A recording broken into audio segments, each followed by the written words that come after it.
নমস্কাৰ মৰমৰ ছাত্ৰ ছাত্ৰীসকল, আশা কৰোঁ তোমালোক সকলোৱে ভালেই আছা।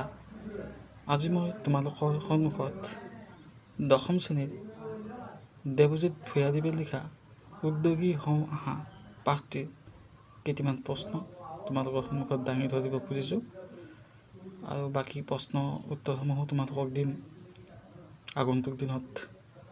আৰু তোমালোকে ভিডিঅ'সমূহ পাই থাকিবৰ কাৰণে মোৰ চেনেলটো ছাবস্ক্ৰাইব কৰি দিবা, লাইক কৰিবা, কমেণ্ট কৰিবা। কিবা সন্দেহ থাকিলে কমেণ্টত সুধিবা, লিখিবা, মই জনাই দিম।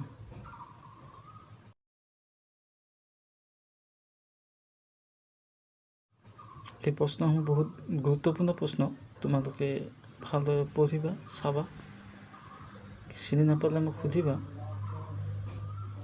হয়তো তোমালোকে চিনি নাপাবও পাৰা পোহৰৰ অসুবিধাৰ বাবে, বা যা নহওক ভালদৰে চাই লোৱা। মই পঢ়ি নাথাকোঁ। কোকা কোলা কোম্পানীৰ বিজ্ঞাপনটোত কোৱা কথাটো কি? এইটো eat cricket, sleep cricket, dream cricket, drink cricket.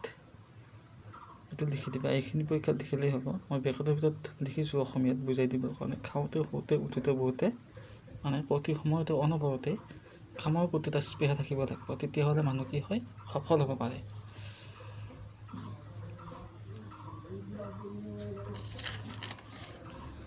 এইফালেও আছে এইখিনি প্ৰশ্ন। এইটো কি কৈছে? টমাছ আলভা এডিছনে ইলেক্ট্ৰিক বাল্ব তৈয়াৰ কৰোঁতে কি হৈছিলে? বাৰে বাৰে বিফল হৈছিলে। আৰু বিফল হৈ তেওঁ অৱশেষত কিবা এটা কথা কৈছিলে। সেই কথাটো কি আছিলে?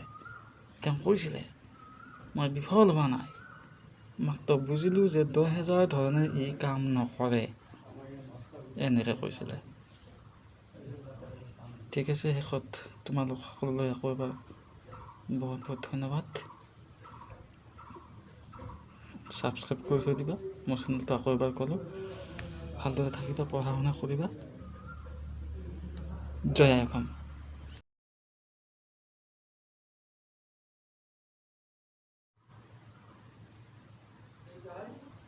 নমস্কাৰ মৰমৰ ছাত্ৰ ছাত্ৰীসকল, আশা কৰোঁ তোমালোক সকলোৱে ভালেই আছা।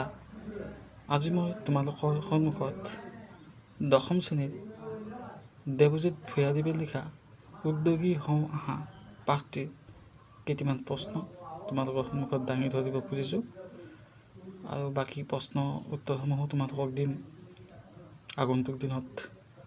আৰু তোমালোকে ভিডিঅ'সমূহ পাই থাকিবৰ কাৰণে মোৰ চেনেলটো ছাবস্ক্ৰাইব কৰি দিবা, লাইক কৰিবা, কমেণ্ট কৰিবা। কিবা সন্দেহ থাকিলে কমেণ্টত সুধিবা, লিখিবা, মই জনাই দিম।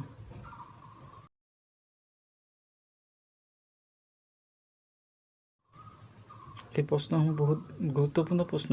তোমালোকে ভালদৰে পঢ়িবা, চাবা, চিনি নাপালে মোক সুধিবা। হয়তো তোমালোকে চিনি নাপাবও পাৰা পোহৰৰ অসুবিধাৰ বাবে, বা যা নহওক ভালদৰে চাই লোৱা। মই পঢ়ি নাথাকোঁ। কোকা কোলা কোম্পানীৰ বিজ্ঞাপনটোত কোৱা কথাটো কি? এইটো eat cricket, sleep cricket, dream cricket, drink cricket. এইটো লিখি দিবা। এইখিনি পৰীক্ষাত লিখিলেই হ'ব। মই বেকতৰ ভিতৰত লিখিছোঁ অসমীয়াত বুজাই দিবৰ কাৰণে। খাওঁতে শুওঁতে উঠোতে বহুতে মানে প্ৰতি সময়তে অনবৰতে কামৰ প্ৰতি এটা স্পৃহা থাকিব লাগিব। তেতিয়াহ'লে মানুহ কি হয়, সফল হ'ব পাৰে।